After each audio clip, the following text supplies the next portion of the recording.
والمدير الرياضي لنادي بيراميدز، نقول له الحمد لله على السلامه. كابتن هاني سعيد. كابتن هاني اهلا وسهلا، منور الدنيا. حبيبي انا ربنا يخليك. اخبارك ايه؟ زي الفل الحمد لله. وكابتن حمزه الجمل بيسلم عليك. كابتن حمزه، ازيك يا كابتن؟ اخبار حضرتك ايه؟ الحمد لله على السلامه. الله يسلمك. قلقتونا بس الحمد لله انتوا في مصر دلوقتي وحالتكم كويسه، ودي اهم حاجه عندنا. الحمد لله.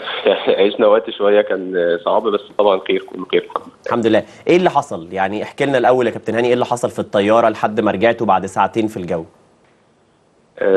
طبعا احنا بعد ما طرنا بساعه فحسينا، يعني كلنا انا بدات احس ان وداني طبعا بتوجعني جدا، واحس ان في صداع جامد، فبسال اللي جنبي فلاقي اللي جنبي حاسس، اسال اللي ورايا ليه برضه حاسس.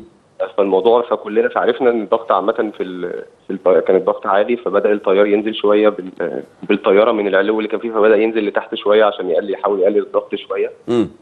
في عندنا طبعا في ناس كانت تعبانه، الموضوع كان طبعا ممكن بتختلف شويه من الناس للناس، يعني من حد لحد، ففي ناس كان الموضوع مأثر عليها جامد سواء عينيها او دماغها.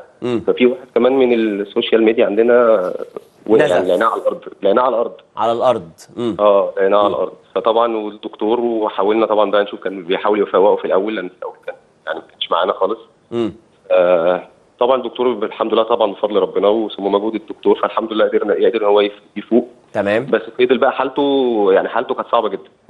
حالته كانت صعبه، كانت تستوجب كمان، يعني بدأنا نتكلم مع الطيار ان احنا لو اضطرينا ننزل، لان هو واضح ان هو لازم يروح مستشفى، يعني لازم يتنقل. ففي الاثناء بقى دي واحنا بنتشاور طبعا مع الاحوال بقى الجويه كمان، فلقينا بقى في مطبات كانت قويه جدا بصراحه جدا يعني. يعني عادي، ده طبيعي بنشوف مطبات الهواء عادي جدا، بس في اوقات بتحس ان الطياره خلاص خفت وانا قاعد. كابتن حمزه بيقول لك كده انا نفسي خفت وانا قاعد بسمع.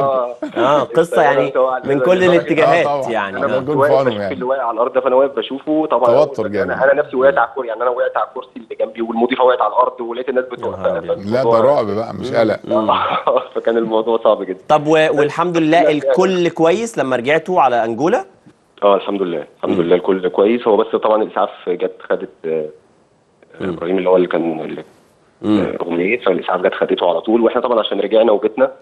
فهو تاني يوم الحمد لله يعني كان راح المستشفى وخد الاسعافات بتاعته وكان فرجع معانا تاني يوم. مين اكتر اللاعبين اللي كانوا دي بقى يعني حاجه هزار، يعني مين اكتر اللعيبه اللي بعد ما الموضوع خلص بقى اتكلمتوا معاه كده في انه ده انت موتنا من الضحك في المشهد؟ انا متاكد ان في حاجات هتعيش معانا للابد في الطياره دي. الموضوع موتنا من الضحك. اصل انا كنت واقف واللعيبه طبعا كلها واقفه بتشوف الحاله وكده، فانا طبعا الفلوس كلها كانت غريبه. انا علي جبر طبعا بصفته كابتن الفرقه كمان، هو جالي اول ما نزلنا، لان احنا كنا لسه مش عارفين هنمشي على طول تاني نتحرك بعد ما هو يروح المستشفى ولا هنضطر نستنى. فطبعا علي جالي قال لي ان الموضوع، قال لي يا كابتن بعد اذنك مش عايزين، قال لي ما حدش في اللعيبه كلها عايز يتحرك تاني، قال لي يعني احنا كلنا عايزين نرجع القاهره مشي بقى.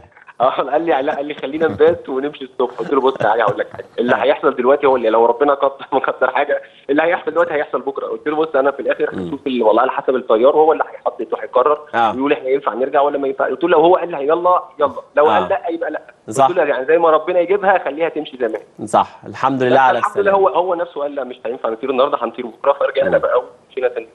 الحمد لله راجعين كويسين، وراجعين ببطاقة التأهل لأول مرة في تاريخ النادي لدور الربع النهائي. مبروك كابتن هاني، وأعتقد إحساس مختلف بتعيشه النهاردة حضرتك والفرقة كلها. الله يبارك فيك. يعني طبعا الحمد لله، طبعا ده فضل وكرم من عند ربنا، حاجه عشان بتحصل لاول مره، فهو طبعا حاجه كويسه للنادي كله.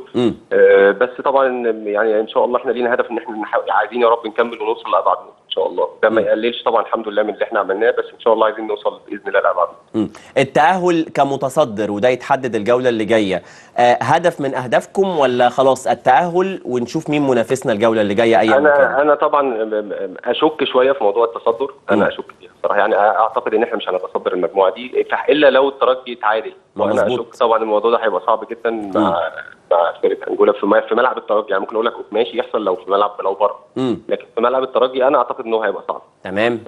فانا اعتقادي الشخصي احنا هنكون تاني المجموعه، والحمد لله برضه على التاهل. وحاجه اقول لك تاني، هاخد من نقطه انا اتكلمت فيها في الحته اللي فاتت بتاعت الطياره، ان في الاخر والله انا يعني ربنا يمشيها بالشكل برضه اللي هو شايف. يعني اول او تاني ممكن اكون انا في اعتقادي ان الاول ده كويس، ولا حد تاني يكون اساسا اجمد من الاول الناحيه الثانيه. يعني في الاخر صح. الفرقه كلها ما تعرفش، انت ممكن تكون فاكر ان دي احسن فرقه ليك، بس في الحقيقه انك تلاقي لا، في فرقه ثانيه هي افضل ان انت تلعبها، فزي ما تمشي تمشي. كابتن حمزه، رغبه بيراميدز زي ما بيقول كابتن هاني الوصول لابعد نقطه